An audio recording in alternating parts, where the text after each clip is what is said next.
Guys, I am here with KCS Games, and it has been a minute since the last time we chatted. And he has got quite a deck here for you today. It is a Tearlament deck, and what's pretty interesting about it is the success that he's had. He is somewhere around five undefeated wins, Casey, somewhere around there. Is that about right? Yep. And many people thought when the deck was hit that it was dead, and he is showcasing that is far from the case here. And so he's going to walk us through his deck list here, and it's a pretty interesting build. So, Casey, what was your mindset when you were trying this? What were you thinking? So I needed to figure out a way to answer the boss monster from Kashtira. Mm-hmm. Rise Heart, I believe is his name. He's basically a walking macrocosmos. Yes. Mm-hmm. So if my deck couldn't send things to the graveyard, then I wasn't going to be able to play. So I needed to find enough engine to be able to do that.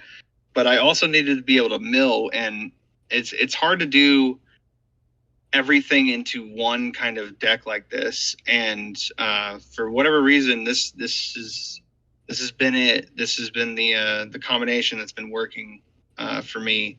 I've tweaked, a few cards here and there, just to, for ratios, or, maybe not playing super poly in the main deck, that kind of stuff. Just trying things around. But the kaijus have been amazing. You have to play the six. They out not just a Rise Heart. It's just everything. It's to Flunder, to the Attic Nister guy. Mm-hmm. There's all sorts of rogue stuff you'll face too, and the kaijus just answer everything. Interesting. Okay, so you were looking for a way to make sure that you break your opponent's board. And so is this a going blind second deck? No. The beauty of these specific kaijus are their fusion targets for the Tearlaments. Oh my. So that is super interesting. So no matter what, you're comfortable going first or second then? Yeah. Oh, wow. Wow. My goodness. That'll be interesting when we get to the flex spots. Okay, so I see that you included Shadal elements into the deck. What made you decide to do that? I mean, obviously tier mills, so it's going to trigger things when it does hit the grave. But what was your thinking in putting these in? So initially I was just testing Beast because I wanted to make Winda against certain decks. Because it's strong, and then Beast just draws you a card. I thought it was nice utility, but and so that's why I haven't cut Beast. But the inclusion of Squamata to be able to branch, it's mainly the Hollow Shadal. He mills a card per attribute that's different on the field. Oh wow! Oh wow! So on average, I'm milling like 3. Whenever he's sent. So having basically essentially two copies of him because of the Squamata, and Squamata can bridge if I need to draw a card or have an extra card for the Grapha Fusion in my hand, that kind of thing. So it's just a small little package, but it comes in clutch. So you feel like you run this quite a bit then, that you see it happen quite a bit. Yeah. Because I mean, all you really have to do is hit a decent string. So whether it's Shiren with a Scream, or you want to hit like one of the mill 5 guys. The new Tearlaments Kashtira mills 2 when she's milled, or she mills 3 when you special her. So like there's a lot of ways to get yourself started, and then you'll just start triggering effects. Wow. And once you start doing that, then it just snowballs into everything you need. Oh my goodness! Wow. Well, and the chaining that goes on in this deck is absolutely nuts, especially when I'm facing it. It's quite tough sometimes to keep track of. But you find that all you need is typically one that starts the chain of five, and then after that, it's pretty good after that. So there's the luck aspect of this deck, but there's the reason why Fenrir is so good in this. So you'll notice in my extra deck the Draco Sack, and then the Cherubini, and then the Sprend. So those three are actually a combo. So you need Fenrir plus anything that can be banished for Tearlaments Kashtira. Okay. So just the one Fenrir searches the Tearlaments Kashtira, then you banish whatever from your hand, or if you have another play. Obviously, it's very flexible, right? You can normal summon Rhino Heart, send something. There's a lot of different branches, okay? But essentially, you want to make Draco Sack. Draco Sack's tokens are level 3, so you're going to get rid of both tokens for Cherubini. Cherubini is going to be able to send your King of the Swamp from the deck to the grave. So now you have a Link 2 and Draco Stack. Well, if you have any other extender, a normal summon of Rhino Heart, or just anything that you want to use to get rid of instead of Draco Sack, the quote unquote full combo is to leave him on the field and go ahead and make Sprend using Cherubini plus another monster, and then Sprend will send Merly because she's a level 2, and then Merly will fuse it with the King of the Swamp for one of 6 fusions. Oh my goodness! Wow. And are those fusions dependent on what you're seeing on your opponent's side of the field? I'm assuming. Yes, and well, it's not always what's on my opponent's side of the field, because that's a going first play usually. And so it's really nice when you hit the mill 5 guys, because then you start to see what they're playing. Oh, and so because of that, that allows you then to figure out, okay, so I know that this deck is going to rely a lot on special summoning, so I can go into the Winda, or you could go into any of these other fusions that you have here, figuring out what is your best board that you want to do. Yeah, it's essentially pivoting between decks that are weak to negates and decks that are weak to just destruction or interruptions in that sense. Oh my so gosh. I just try to set up the best board I can once I have that knowledge. Oh my goodness. Okay, so let's walk through that then. So if you're going through Kashtira, what is the board you typically end on? I mean, I just try to throw the kitchen sink at them. I have every little bit of interaction you can do. The deck really freezes when it still has a monster on the field and it doesn't have the extenders. So one thing that really helps for me is the Grapha effect. You can because the Grapha doesn't destroy the monster; it just takes away its effect and makes you discard a card. Okay. So okay. The key component there is to make sure that you don't, like, if you end on Grapha and Rukalos against Kashtira, they're going to have a hard time. Mainly because the Rukalos is going to be able to stop the extender, and the Grapha will be able to negate, or pseudo negate the monster effect. Okay. And so it just depends on how they lead into your board. But you also have Soliak. I try to get to that card as fast as I can, if I can. Soliak is a permanent imperm. Or effect failure, however you want to say it. And then it gets rid of one of your Tearlament monsters on the field. So it can trigger their effects, and you permanently negate a face-up monster. Oh my goodness. Wow. So you want to try and leave them with monsters on board, but you don't want to let them necessarily make the big guy. That's the key component there.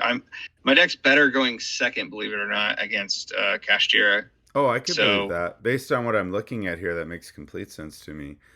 Yeah, because if they play control based and you just kaiju the guy and then pop off, they're not coming back. No, that makes complete sense to me. So, looking at this, how clutch has the Super Poly been for you? It comes up.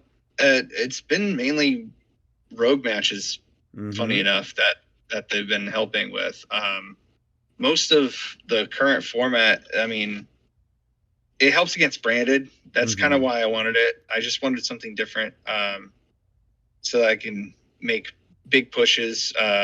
That's really what I've been using it the most for, is to clutch out a game, so that I don't have to wait another turn and try to play defense. Mm-hmm. Yep. Yep. So I can push through for a lot of damage, and then just being able to randomly discard things. So like discarding a king in a swamp that after I've already gotten the polymerization, like it's just an extra copy. Just having that extra name in the graveyard, so that I don't have to fuse from hand Mm-hmm. with a tier element effect, that kind of stuff. So it just Jeez. comes up. That's awesome. That's awesome. So let's go through your extra deck here just a little bit. You've Sure. talked about your fusion monsters. Mhm. Which ones do you feel you play the most? Um, Winda is the one I go into the least. Everything else I summon a lot. Really? Oh, wow. Okay. So As everything else right on here from the Grapha to Guardian, the Starving Venom Fusion Dragon. I mean that's super interesting to me. Okay, so man, so I'm trying to picture exactly which matches you go into which situation. So kind of walk me through that then. So when you're getting Mud Dragon of the Swamp, what is that like? Or Mew that's Dragon usually of the Swamp? to yeah, that's usually to make the Time Thief Redoer. Oh, okay. Uh huh. Or if I am playing against a deck that targets, I'll try to make it, and then I can pivot it from water or dark to be able to protect my board from targeting.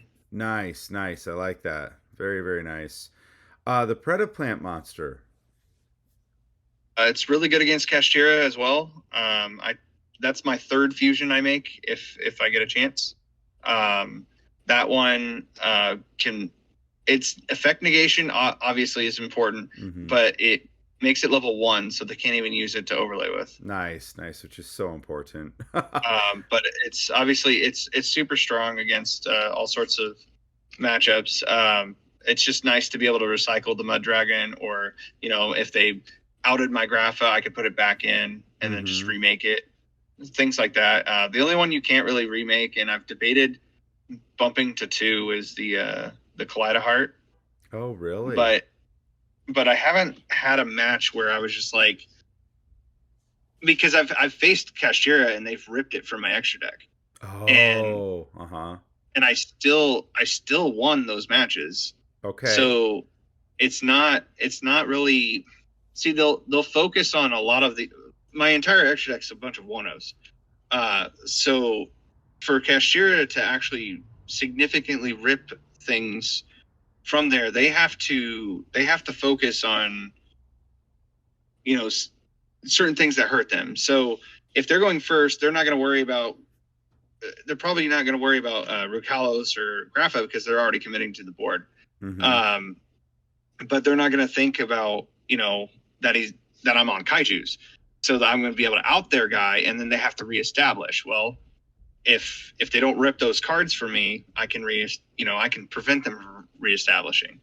But all the time, I mean, Zeus, I hardly summon Zeus. Okay. Um, it comes up mainly when I side deck the talents. Oh, okay. Okay. uh, Interesting. Walk me through that a but little bit. yeah, it's just you bait out the Kashtira monster effect. I mean, that's just one matchup, but just just for an example, the Kashtira monster effect. Whenever anything's banished, he has to attach a banished card to him as material. So you get him the trigger during your main phase, and then you talents to steal him, and then you attack with him, and then you overlay for Zeus. Oh, nice, nice. Okay. Okay, that makes complete So sense to me. like that's just like a way to out that card, but like it's come up several times against Trap Tricks. Oh, I I've was been facing wondering. that deck. So, have you been? Yeah, Let's walk through some of the decks that you've faced with this build. So, what have been sure. the big decks you've gone against? Trap Tricks a couple of times, Labyrinth once. I've been going against Kashtira a lot, Branded, Dragon Link, Sword Soul. Just trying to think if there's anything. Flu Wanderies. Mm-hmm. I think that's it. Okay, which that describes quite a bit of what I would expect, Yeah. especially with the new support that came out for Trap Tricks. I've been seeing that an awful lot myself. Um, let's talk about games where you could not find a way out. What games were those? You've won the matches, obviously, if you've won this many tournaments now. What matches were really rough that you're like, darn it, I just did not have a way out with this deck? Um, Or the games, I'm sorry, the games that happened with. anything runic is hard game one Mm-hmm. for sure. Especially if they get it's down to luck. If they get to go first, they if they banish any of my names, that makes the match immediately harder. Mm-hmm. I would say against Runic, if they hit Merly, your chances of winning that game one are dropped significantly. Okay. Merly specifically because that combo will no longer work now. Right. And that's a line that they usually don't stop, because they're gonna try to save the effect for Dracosac, because they're assuming you're gonna use it to pop their field spell or something. So they'll save the effect negation or the destruction for Dracosac. They're not gonna waste it on any of the other stuff. But to be honest, my deck can go beatdown mode. Okay. Just like regular Kashtira can. With Perlino, the field spell, Yeah. Tearlaments Kashtira is a 2,800. Ooh. That's not, anything to just scoff at. Yeah. Yeah. Like I said, I've stolen several games with Super Poly. So for example, I'll have Tearlaments Kashtira, a name, anything that's dark. I mean, heck, I've done it with Squamata before. And then I'll have like two kaijus in my hand. I'll give them Gamma Seal. I'll special my kaiju, Radian, and then I'll special Tearlaments Kashtira, which, by the way, that is also the combo as well. You can go into Dracosac that way. Mm-hmm. But or just having like Fenrir, for example, you can kaiju their monster, special summon Fenrir, search Tearlaments Kashtira, special, have the field spell, normal summon, and then like you could just push through the whole board, attack directly, and then like Super Poly to finish them off, because you'll have darks to be able to make the Starving Venom or just any of the other fusions. That's amazing. Wow, Casey. Wow. Let's talk about some of the cards that I haven't heard yet from you. So Sure. let's look at the traps here. So why are the traps in the main deck? Why do you have those there? So Celiac's really good to mill because all of your names are pretty much at one. Mm-hmm. So they're just additional names. My initial build of this was playing Foolish Burial Goods. Oh, uh-huh. Because it's essentially reinforcements of the army. Yes. When you play it like that. The problem I was having is that cards like that hurt your matchup against Kashtira. You can't afford to try to send more cards to the graveyard. Okay. No, that makes sense. So you don't want to throw away a game to quote unquote the best deck, or I would say right now the most popular deck. I would agree with that. Yes. I'm not sure it's the best deck. I mean, I've seen what it can do, but I've seen plenty of people out it too. So it's interesting once people can break that board. But I like the way you put that. What about oh, sorry, go ahead. Oh, I was just going to say, and the other one is a Book of Moon. Mm-hmm. And it also foolishes a cash or a Tearlament. So specifically, I mean, you can use it against Kashtira as well. A lot of my examples are going to be Kashtira because that's what being played. Yeah, absolutely. Yeah, that's what I was thinking about the most when constructing this, because I want to make sure I can beat that deck. Yeah. So Meta Noise has two purposes. If milled during my opponent's turn, I can pick up a Tearlaments Kashtira and use it to special summon on their turn to mill 3 and try to hit a name. Or other cards that mill, other interactions, the Shufflers from the Ishizu lineup. Yeah. You know, there's all sorts of things that you can hit. But Meta Noise doing the Book of Moon thing, that's really important against Kashtira because it books first and then sends. Nice. That's huge. It's really so good. You can, if you can manage to have that, it won't come up that often because like they can out it, but they have to use a resource to do so, which I know that's not a big deal for the deck, but it's just something within engine that can have a purpose. Yeah. No. That makes sense to me. I feel like you've kind of covered quite a bit of, why you have the deck constructed the way that you do. The Gaga Cowboy, is that strictly to go for game if you're in time? Game in time. Yep. Yeah. And that makes sense to me. I've seen too many opponents who will just stall repeatedly. And I don't know what to do about that when there's a judge called and it's clear they've been stalling for 10 minutes with no play. I mean, that's really frustrating. So that definitely makes sense. That I always think, guys, for anybody, any deck, you really do need to have some sort of way to win if you're in time. That's extremely important. I feel like the rest of the extra deck you've also covered very well here. Let's go to your side deck here. So you have this monster here, and then of course you've got the package of the Harpy's Feather Duster, Tactics, Thrust, the Droplets, Evenly Match, and then Crime. Tell me, what do you take out when you decide to do this? Where are the flex spots? So, going first, you can drop down on the Kaijus. I usually, depends on the matchup, I can drop down one or two, to one or two copies of each.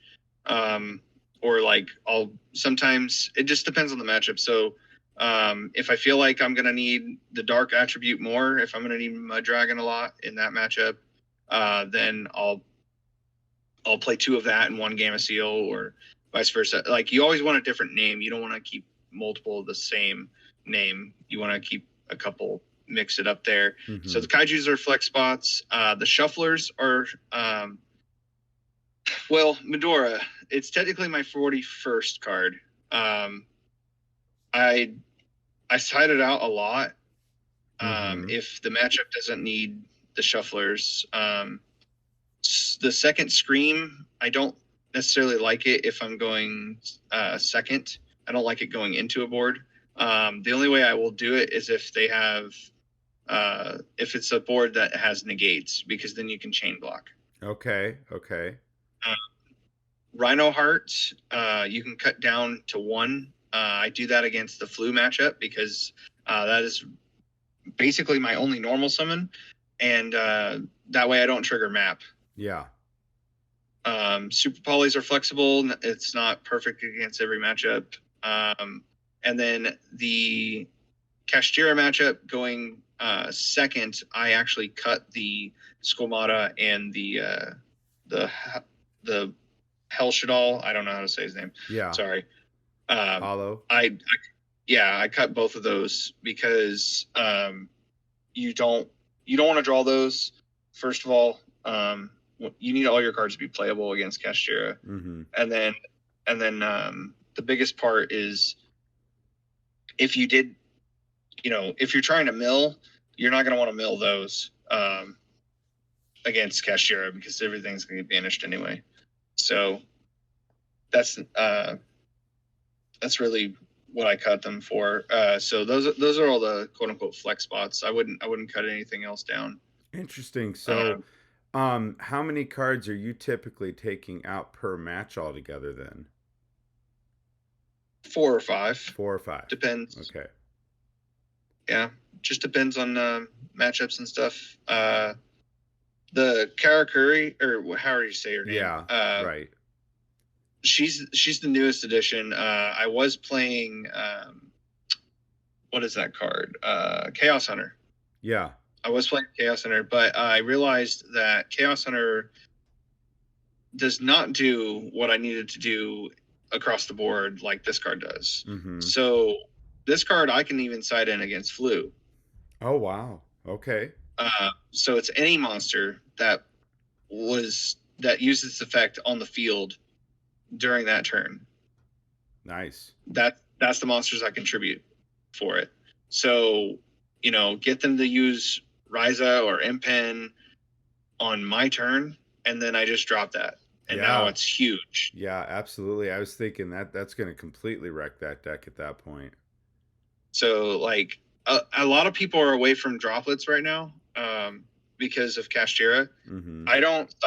Obviously I don't play that card against Kashtira, but I find it really, really good against a lot of decks because they forget that card's even a thing, and it's come up a lot for me. Just even just being able to pitch a trap. I pitched Soliak, and then Soliak was sent by a card effect. Excuse me. No, they just can't respond with a trap. Sorry, that was the important part. Anyway, droplets has been coming up. I'll just put it that way. Okay, no, that makes sense. Have you used the Evenlies? Oh yeah. They're really good against backer decks, or anything that's playing the adventure package. It's good against runic decks. All sorts of backer decks. It's really good against. It's a great board breaker. Awesome. Well, Casey, thank you so much for sharing this list with us. I think it's absolutely fantastic, man. And I can't wait to see it in action when I try it out. Yeah, great. Man, what a build, right? I thought KCSGAMEZ did such a nice job with this, and I kind of wanted to make sure you still had the card-by-card breakdown that you could actually see the cards if you needed to. So I did include that here. But I really like how this was able to handle almost anything that was thrown at him. It didn't matter what kind of situation he ran into. He's had really great success with this, going through quite a few different decks at this point. When it came to the Mecha Phantom Beast card there, that one there, Dracosac, the reason he leaves it out is because of Sprined. He can detach material and it leads to a pop. And then Crime there, he has that card out because it leads to negate, and then he can target something that's been banished, which is really effective getting resources back. But guys, if you enjoyed this video, please hit that like button. Also, we would love to have you guys be subscribers to the channel. If you ever want to catch what we're doing live, we would love to also have you guys be a part of our Twitch community. Hey, thanks again for watching, guys. We'll see you next time. But I wait for your next challenge. I know that you'll be back.